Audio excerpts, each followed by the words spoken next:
مساء شريف. 40 days أو فيلم 40 يوم. فيلم بيحكي عن قصص حقيقية واقعية للكاتبة ميرا فيكتور، وهي أحد المشاركين في العمل مع الفنان حسام داغر ومجموعة من الأبطال من جنسيات مختلفة، هندية وأمريكية وأعتقد مكسيكية، من إخراج المخرج العالمي الكبير دكتور بيتر تاكلا، اللي ليه باع طويل في العمل السينمائي. الفيلم هيبدأ طرحه في دور العرض الأمريكية يوم الجمعة القادمة 30 مايو، وهيستمر يوم 31 ويوم 1 يونيو كمان في سينمات بأورنج كاونتي، تحديدا ويست مينستر وكوستا ميسا.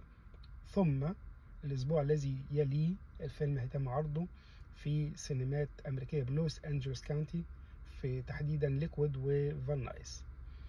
اعتقد مواعيد الحفلات او العروض بتاعته من 6 ل 8 ومن 8 ل 10، وده توقيت مناسب جدا لكل الاسر المقيمه في امريكا، تحديدا ولايه كاليفورنيا. انا الحقيقه بشجع جدا بيتر على اعماله الناجحه، لكن تحديدا الفيلم ده ليه رساله قويه جدا وهامه جدا، وهي اظهار وتجسيد المخاطر اللي بيتعرض ليها المهاجرين الغير شرعيين. لان احنا على مدار السنين اللي فاتت يعني بوح الصوت لتنبيه الناس وإطلاق ناقوس الخطر حول الهجرة غير شرعية، بناء على ما تم يعني استنزافه من أرواح ومن أموال ومن نفوس ومن مصاير لأشخاص كثيرة فقدوا أعتقد كل ما يملكوا، حتى حياتهم، من أجل الحلم الأمريكي. الحلم الأمريكي ما أقدرش أنكره، لكن عشان توصل له اتخذ الإجراءات والطرق الشرعية للوصول ليه، غير كده لا تتحرك ساكنا. أي حد من سماسرة الموت في رحلة وطريق الموت للهجرة غير شرعية، أنا مش بتكلم على أمريكا من خلال المكسيكان بورد، لا، أنا بتكلم كمان على أوروبا في هجرات غير شرعية لهولندا وإيطاليا وفرنسا وأسبانيا، ومراكب بتغرق والناس بتفقد حياتها. هجرات غير شرعية لكندا، هجرات غير شرعية لاستراليا، هجرات غير شرعية لدول كتير أوي في العالم، على أمل إن هم يلاقوا حياة أفضل. هتستخدم طرق غير سليمة، أنت بتخاطر مش بس بأموالك وبمصيرك، أنت بتخاطر بروحك وبتخاطر بروح من معك. لأن أنا بتكلم عن ناس فقدوا أولادهم وفقدوا أسرتهم في طريق الموت دوت. فأنا بتمنى إن الناس كلها تتفرج على الفيلم وتشجع دكتور بيتر تاكلا وفريق العمل معاه ان هم يستمروا في انتاج هذه الافلام الهادفه. واتمنى من كل قلبي ان كل اللي يتفرج على الفيلم دوت، والتيكتس بتاعته متوفره وسهل الوصول ليها من خلال السوشيال ميديا على الاقل، ان هم بعد ما يتفرجوا على الفيلم دوت يبعتوا رساله ويتكلموا عليه ويدوا ريفيو عليه، ويبلغوا كل من يعتقد او يفكر او يعني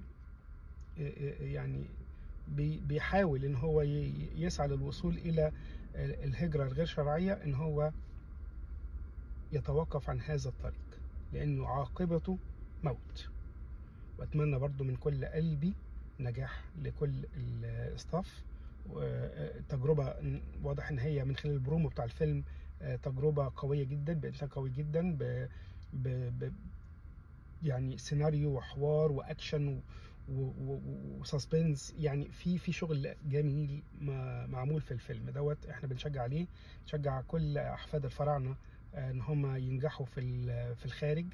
وبيتر تاكلا الحقيقه برضو اعماله اللي فاتت، سواء الاعمال الكوميديه زي عريس للبيع او اعمال البوليسيه زي فيلم لاست تيرن، كانت ناجحة. بس من وجهة نظري مش هينجح أكتر إلا لما يلاقي الدعم من خلال شركات إنتاج قوية جدا تقدر تنفذ الأفكار ديت.